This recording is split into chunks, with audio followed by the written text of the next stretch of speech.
You know, I think it's really a testament to the guys that they kind of stick together, they keep battling, just keep working to make some plays.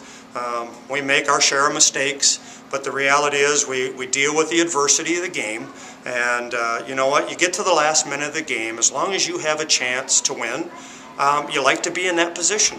And you look at that game a couple of times, we're down at least 9, if not 11, and you start to wonder, okay, you know, we just got to get some stops and make some plays. And, you know, we get to the last minute of the game, and we have a chance to stay in it and win it. And, you know, you get a couple of big stops and make a couple free throws here and there. And so it's good because I really like this group of guys. I mean, they've dealt with a ton of adversity with injuries and grades and just all kinds of things. And so, and for Garrett, you know, he's a great kid. To have him win a shot like that when, you know, some stuff wasn't going in the game and he got himself into a little bit of foul trouble, it was kind of a nice ending. We like that.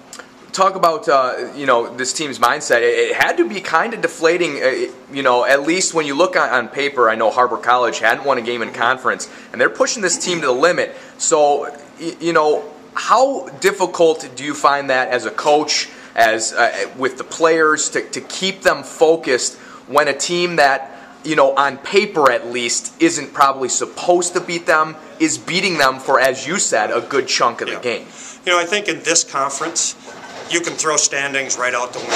That Harper College team is a good basketball team. They're well coached, they have good athletes. You look at the scores that they've lost by. They've lost to Rock Valley by 6. We lost to Rock Valley by 6. They lost to Joliet by 9 or 10. We lost by 9. So you can throw that 0-5 or whatever they were right out the window because they're good. And you know what? They've had some adversity. They've lost some games at the end when they've been in the lead. And, you know, that's a team that nobody's going to really want to play because they're good. Right now, the ball just isn't bouncing their way at the end of the game. And fortunately enough for us, it did bounce our way finally. Because if you look at our record, how many games have we lost by 6 or 7 or less? It's quite a number of games. You know, so I just love the fact that we stuck together and we kept working through some things and we had a chance at the end to do something with it, and at least tonight we did. 500 in conference play now for this group, 3-3.